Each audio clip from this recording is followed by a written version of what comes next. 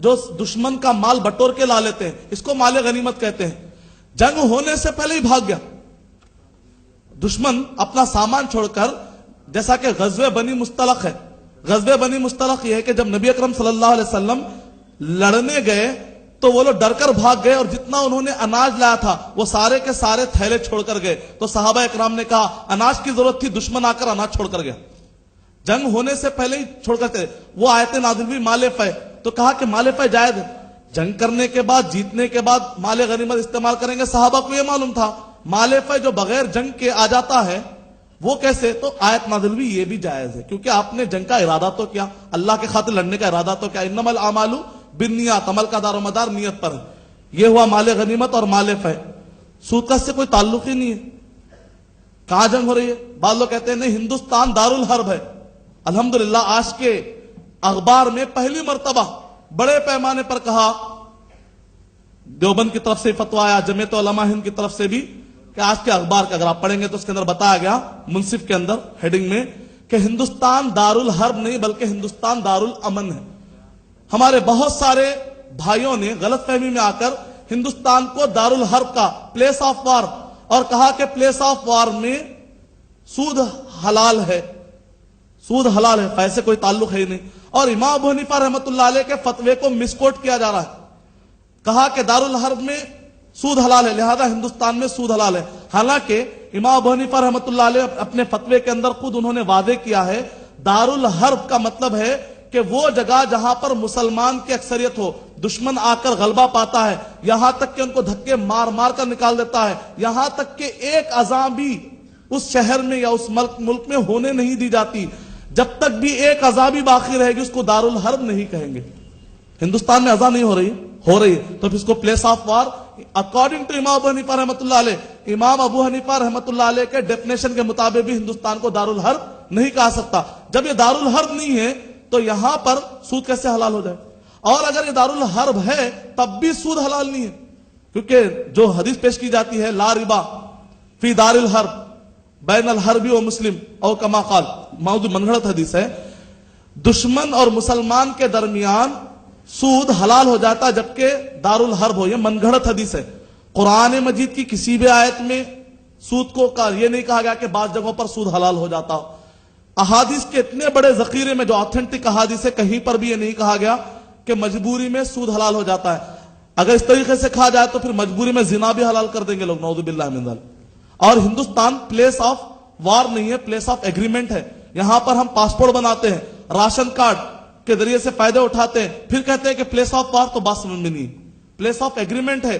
Passport بنانا، ration card نکالنا، sign کرنا اس بات کی دلیل ہے کہ ہم یہاں کے قوانین کو مانتے ہیں. سورہ مائدہ سورہ نمبر 5 کے آیت نمبر 1 میں اللہ سبحانہ وتعالی ارشاد فرما رہے ہیں یا ایھا الذین آمنوا اوفوا بالعقود، اے وہ لوگوں جو ایمان لائے ہو ایگریمنٹ کو پورا کرو. سورہ بنی اسرائیل سورہ نمبر 17 کے آیت نمبر 32 میں اللہ سبحانہ وتعالی کریں وَأَوْفُوا بِالْعَهْدِ إِنَّ الْعَهْدَ كَانَ مَسْئُولًا، عہدوں کو پورا کرو کیونکہ عہد قیامت کے دن پوچھا جائے گا. تو ہندوستان کے اندر ہم سارے کے سارے معاہدہ کر کے رہ رہے ہیں. صحیح بخاری والیوم نمبر 9 حدیث نمبر 49، نبی اکرم صلی اللہ علیہ وسلم نے ارشاد فرمایا من قتل معاہدا لم یری رائحۃ الجنہ، جس نے کسی بھی معصوم مسلمان ہو چاہے غیر مسلم ہو، جس نے کسی بھی معصوم معاہد ایگریمنٹ کرنے والے کی جان لے لی وہ جنت کی خوشبو تک بھی نہیں سنیں گے.